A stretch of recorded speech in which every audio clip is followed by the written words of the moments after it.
Hello everyone, আশা করি সবাই ভালো আছেন। নিজেকে ভালোভাবে উপস্থাপন করা একটি গুরুত্বপূর্ণ দক্ষতা, যা পেশাগত ও ব্যক্তিগত উভয় ক্ষেত্রেই কাজে আসে। পরিচয় দেওয়ার সময় আরও ভালো কিভাবে করা যায় তার কিছু কৌশল নিয়ে আজকে আমরা আলাপ করব। শুরুতেই আমরা একটি স্যাম্পল ইন্ট্রোডাকশন দিয়ে স্টার্ট করব। ধরেন কেউ একজন সদ্য স্নাতক শেষ করে ভাইবা বোর্ডে বসেছে। সে কিভাবে নিজেকে ইন্ট্রোডিউস করবে সেটা আমরা শুরুতে দেখে নেব, তারপর কৌশলগুলো নিয়ে স্টেপ বাই স্টেপ আলাপ করব। Hello, my name is Mehdi Hassan. I recently graduated from Bragg University with a degree in computer science and engineering. I am passionate about exploring new technologies, particularly in data analysis and machine learning.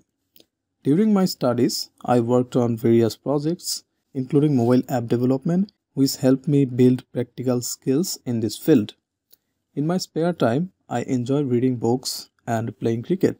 Moving forward, I aim to contribute to technological advancements either through research or impactful industry projects. It's great to meet you all. এখন এই ক্ষেত্রে ভালো করার কিছু পদ্ধতি চলুন আমরা জেনে নেই। শুরুতে আসে প্রস্তুতির বিষয়টি। এক্ষেত্রে প্রথম ধাপ হলো লিখে অনুশীলন করা।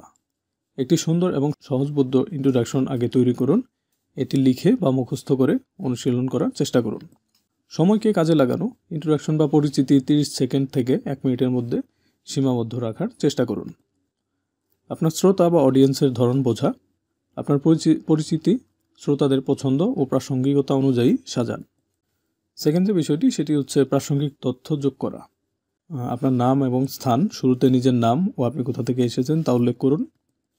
পেশা বা অধ্যয়ন, আপনার কাজ, পেশা বা শিক্ষাগত পটভূমি উল্লেখ করুন।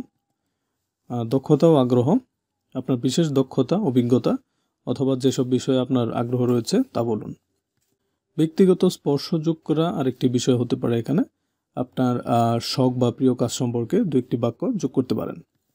তৃতীয় যে বিষয়টি নিয়ে আমরা আলাপ করব সেটি হলো আত্মবিশ্বাস ধরে রাখা। ভাইবা বোর্ডে আপনি হাসি বজায় রাখার মাধ্যমে আপনার ইন্ট্রোডিউস ইয়োরসেলফটাকে আরেকটু বন্ধুত্বপূর্ণ করে তুলতে পারেন। স্বাভাবিকভাবে কথা বলা, খুব দ্রুত বা ধীর গতিতে কথা না বলে একটি প্রাকৃতিক ছন্দে কথা বলুন বা সাবলীলভাবে কথা বলুন। আই কন্ট্যাক্ট বজায় রাখা একটি গুরুত্বপূর্ণ পার্ট। এটি আপনার আত্মবিশ্বাস প্রকাশ করতে সাহায্য করবে। এর পরবর্তী ধাপ হলো পরিষ্কার ও প্রাসঙ্গিক ভাষার ব্যবহার। সরলতা বজায় রাখুন। অপ্রয়োজনীয় জটিল শব্দ ব্যবহার না করে সহজ ও বোধগম্য ভাষায় কথা বলুন। সংক্ষেপে বলুন, খুব বেশি তথ্য দেওয়ার চেষ্টা করবেন না, মূল বিষয়গুলো বলে ফেলুন। শ্রোতার সাথে সামঞ্জস্য বজায় রাখুন।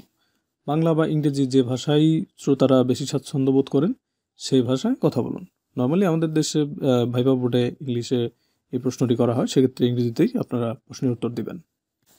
নিজেকে আলাদা করে তুলুন। কোনো বিশেষ অভিজ্ঞতা বা দক্ষতার কথা বলুন যা আপনাকে অন্যদের থেকে আলাদা করবে। যেমন, আমি সম্প্রতি কৃত্রিম বুদ্ধিমত্তা নিয়ে একটি প্রজেক্টে কাজ করেছি যা আমার শিক্ষা জীবনের একটি বড় সাফল্য। এই ধরনের তথ্যগুলো আপনারা অ্যাড করতে পারেন। এবং সবথেকে গুরুত্বপূর্ণ পার্টটি হলো প্র্যাকটিস বা অনুশীলন করা। আয়নার সামনে অনুশীলন করতে পারেন, এতে আপনার ভঙ্গি ও অভিব্যক্তি ভালো হবে। বন্ধুদের সামনে অনুশীলন করা, তাদের কাছ থেকে গঠনমূলক পরামর্শ নিতে পারেন। ভিডিও রেকর্ড করা এবং নিজের ইন্ট্রোডিউস ইয়োরসেলফ পার্টটি আপনি ভিডিও করে আপনার ভুলগুলো চিহ্নিত করে পরবর্তীতে সেটা কারেক্ট করতে পারেন। সবশেষ যে পার্টটি নিয়ে কথা বলবো সেটি হলো প্রাসঙ্গিক গল্প যোগ করা। কোনো ছোট গল্প বা উদাহরণ ব্যবহার করে আপনার পরিচিতি বা ইন্ট্রোডাকশন আকর্ষণীয় করতে পারেন। যেমন, আমি ছোটোবেলা থেকেই প্রযুক্তি ভালোবাসতাম, তাই সফটওয়্যার ডেভেলপমেন্টে ক্যারিয়ার গড়ার সিদ্ধান্ত নিয়েছি। এই ধরনের কিছু তথ্য বা গল্প আপনারা অ্যাড করতে পারেন যাতে করে আপনার ইন্ট্রোডিউস ইয়োরসেলফ পার্টটি ইউনিক বা সমৃদ্ধ হয়। এই ছিল আজকের মতো।